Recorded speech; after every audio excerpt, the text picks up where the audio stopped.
Nous poursuivons notre matinée, donc je rappelle, on a vu plein de choses, on a parlé de data center, de Nvidia, de DPU, de GPU, etc. Mais on va se focuser sur un petit élément qui a toute son importance aujourd'hui, qui fait beaucoup parler de lui, c'est le Edge. Donc c'est toutes les infrastructures Edge, le Edge Computing. Et pour en parler, nous invitons Olivier. Donc si vous pouvez vous présenter. Bonjour, je suis Olivier Labbé, je suis le directeur général adjoint de Capingelec. Nous sommes une ingénierie leader en France qui concevons et construisons des data centers. Donc des gros et des petits, et plutôt des petits pour le Edge. D'accord. Alors, justement, je vais rebondir un petit peu sur ça. Bon, effectivement, on parle énormément de Edge depuis 2-3 ans, mais j'ai l'impression que parfois on a du mal à comprendre de quoi on parle vraiment. Pour vous, le Edge, c'est quoi ? Alors il y a effectivement beaucoup de définitions du Edge selon les acteurs, surtout en termes de taille. Bon, le Edge, ça tout le monde est d'accord, c'est le fait d'aller amener de l'informatique au plus près des usages, qu'il s'agisse d'usage humain ou d'usage d'objets connectés. Maintenant, la définition, c'est quoi au plus près ? Quand Microsoft construit un petit data center en Égypte, vu des États-Unis, c'est du Edge pour lui. Quand Equinix, par exemple, construit un data center actuellement à Bordeaux, c'est du Edge. C'est un data center qui fait quand même 3-4 MW, c'est pas tout petit. D'autres acteurs nous demandent aujourd'hui de construire des tout petits data centers de 200 mètres carrés en plein centre-ville. Donc chacun a sa définition du Edge. Donc clairement, il y aura un continuum de data centers entre des petits data centers, voire même directement des serveurs. La Google Car sera remplie de serveurs, de capteurs. Elle-même sera une forme de data center, entre guillemets. Depuis cet espace Edge ou Near Edge jusqu'aux hyperscalers, qui sont des très gros data centers distants, qui n'auront pas besoin d'être au plus près des utilisateurs. Alors, même si effectivement on peut avoir une définition un petit peu floue de la taille que ça peut donner, l'idée c'est quand même d'apporter le compute, au bout du compte, le traitement, au plus proche de la source qui a besoin de ce traitement. C'est exactement ça. C'est ça. Pour une raison principale qui est la latence. La latence, donc, qui est le temps de réponse attendu. Donc, il y a des cas d'usage qui vont demander plus ou moins de temps de réponse, mais même indépendamment de ces cas d'usage, vous imaginez aujourd'hui, on parle à la fin de cette décennie, à peu près 1 million de capteurs par kilomètre carré, et pas que en zone urbaine. Donc tous ces braves capteurs, parce qu'il y a aussi un élément, c'est que là on vient de passer une décennie où les êtres humains ont consommé plus, ils ont découvert avec leur smartphone qu'on pouvait faire des vidéos, faire plein d'applications, etc. La balle maintenant va être dans le camp, et on n'a rien vu du coup, des objets maintenant, qui vont interfacer eux-mêmes. Donc tous ces objets, on parle d'à peu près 1 million d'objets connectés par kilomètre carré. Donc si tous ces objets sollicitent des data centers distants, la latence va être d'abord parce qu'il est distant, mais surtout parce que ça va être obstrué. Les réseaux ne vont pas être capables de faire ces échanges entre un data center distant et toutes ces demandes locales. Donc on a absolument besoin de descendre la capacité de compute au niveau local et pour ce faire de bâtir des infrastructures ad hoc. Oui, parce que quand vous parlez des objets, donc c'est les IoT, ils génèrent énormément de données, même si c'est du temporalité quand même, ils génèrent à un moment donné de la donnée, donc ils ont besoin de réseaux, de telco. Donc effectivement, comme vous dites, plus on rapproche le compute de ces îlots, mieux c'est en fait. Voilà, donc une partie de l'informatique, et j'entendais Nvidia précédemment, va être traitée carrément par l'objet, et tant mieux, tout ce qui sera traité par l'objet n'est plus à faire. Ouais. Après, il y aura quand même des besoins de traitement locaux, par exemple une caméra, qui va être en permanence en train de filmer un endroit pour question de sécurité, etc. Elle ne va pas envoyer le flux vidéo sur un data center distant, ça serait du gâchis et ça coûterait extrêmement cher en bande passante. Par contre, elle va sélectionner, donc soit elle le fera elle-même, soit un petit data center local, enfin des ordinateurs dans un petit data center local, traitera la sélection de ce qu'il faut envoyer et on enverra dans un data center distant uniquement la photo du véhicule mal garé ou le véhicule qui a brûlé le feu rouge. Enfin, je vous laisse tous les cas d'usage possibles. Oui, en fait, on va faire une sorte de pré-traitement et on va vraiment envoyer que les données importantes, ou je dis importantes, effectivement, à un DC central ou même effectivement à un cloud central, quoi, en fait. Voilà. C'est ça. Voilà. Donc il y aura une économie de l'usage des réseaux qui coûte très cher en énergie. Et aussi, il y a un besoin de latence, donc ça dépend des cas d'usage, mais très souvent, ces sollicitations nécessiteront une demande ultra rapide. Et donc, le fait d'aller parcourir quelques centaines de kilomètres, c'est à chaque fois des millisecondes dans un sens et dans l'autre, Et cette ultra-latence qui est souhaitée par ces objets connectés nécessitera aussi un traitement local et ne sera pas capable, la Google Car n'aura pas le temps d'aller chercher des informations dans un data center à 3000 km pour prendre une décision. Oui, évidemment. Comment aujourd'hui vous voyez le marché du Edge ou plus précisément, est-ce que vous avez des cas d'usage ou des usages ou des contraintes pour faire du Edge? Alors, les usages, c'est moins mon métier, parce que nous, on s'intéresse donc à bâtir les bâtiments techniques qui vont ensuite héberger les ordinateurs qui porteront les cas d'usage. Par contre, ce que je vois effectivement, c'est où on nous demande de bâtir des data centers. Donc jusqu'à présent, on avait des data centers de taille régionale, soit dans des bâtiments existants qu'on transformait, mais assez souvent dans ce qu'on appelle du greenfield, c'est-à-dire un champ. Oui. Donc c'était un bâtiment sur lequel on avait toute latitude pour concevoir et construire. Là, on nous demande des data centers plus petits, mais par contre dans des endroits qui n'ont absolument pas été prévus pour faire un data center. Quand on nous dit vous faites ça au centre de Paris, un immeuble haussmannien, quand il a été conçu, on n'avait pas prévu de mettre un groupe électrogène dedans. Pour donner un exemple. Donc on nous demande aujourd'hui de faire des choses qui ressemblent à des data centers, ce sont des data centers, mais qu'on est obligé de... Voilà, nos contraintes, c'est... Voilà, il faut être un petit peu malin pour s'adapter. On n'a pas toujours des surfaces rectangulaires, on a des problématiques, bien sûr, on est en pleine zone urbaine, donc il y a des problématiques de sources d'énergie, de bruit, etc.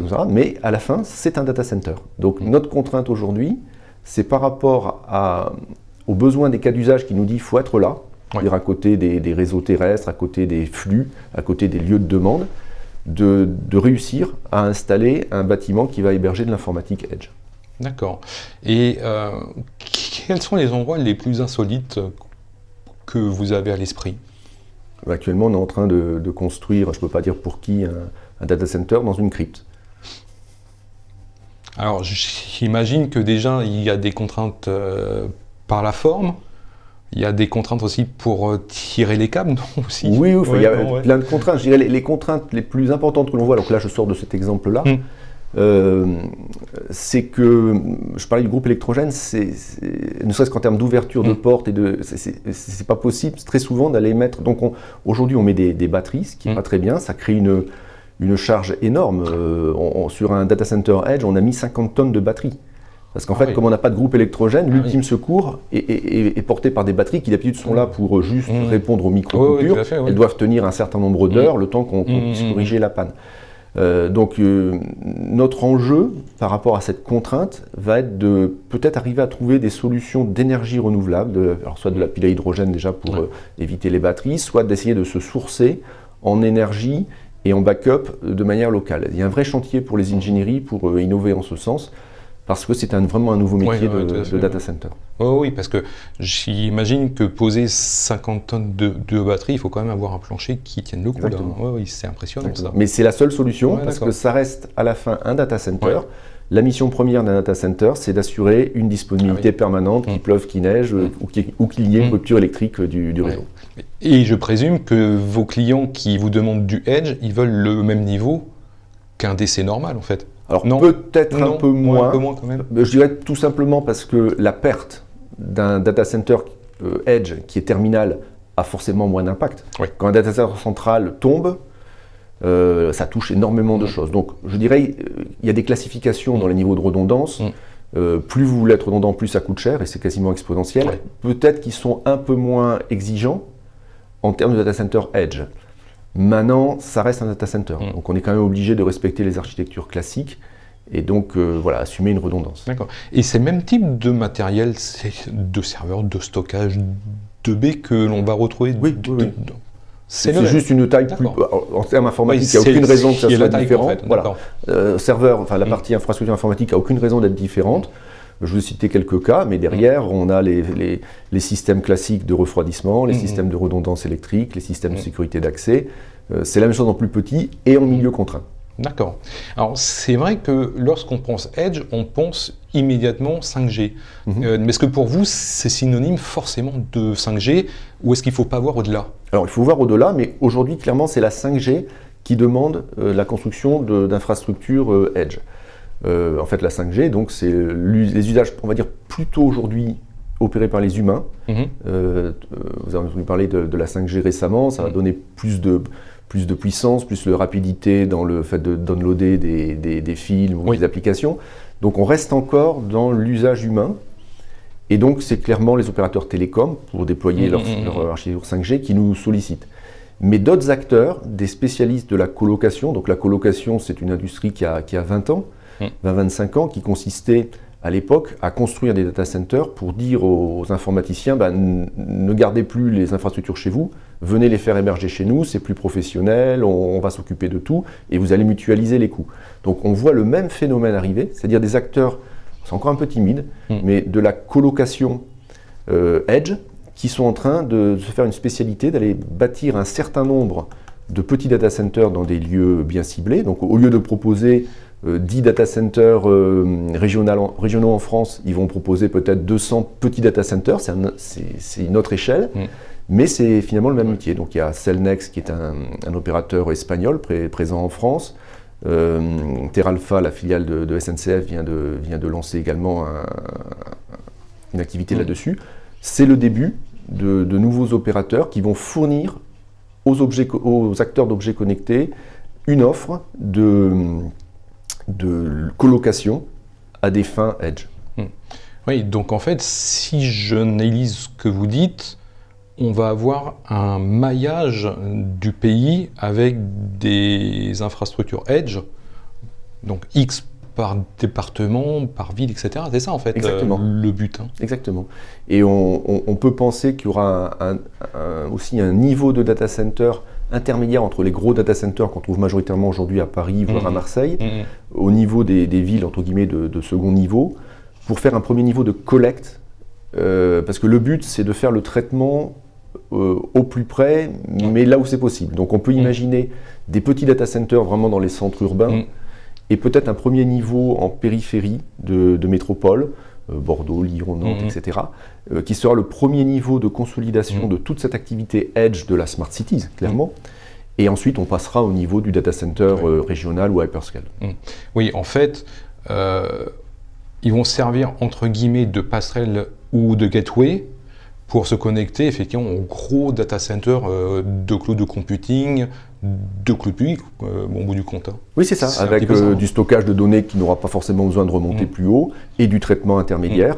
Je pense à l'échelle d'une métropole, on peut imaginer des cas d'usage et de l'activité uniquement traitée en métropole et sans avoir besoin de solliciter des data centers distants. D'accord.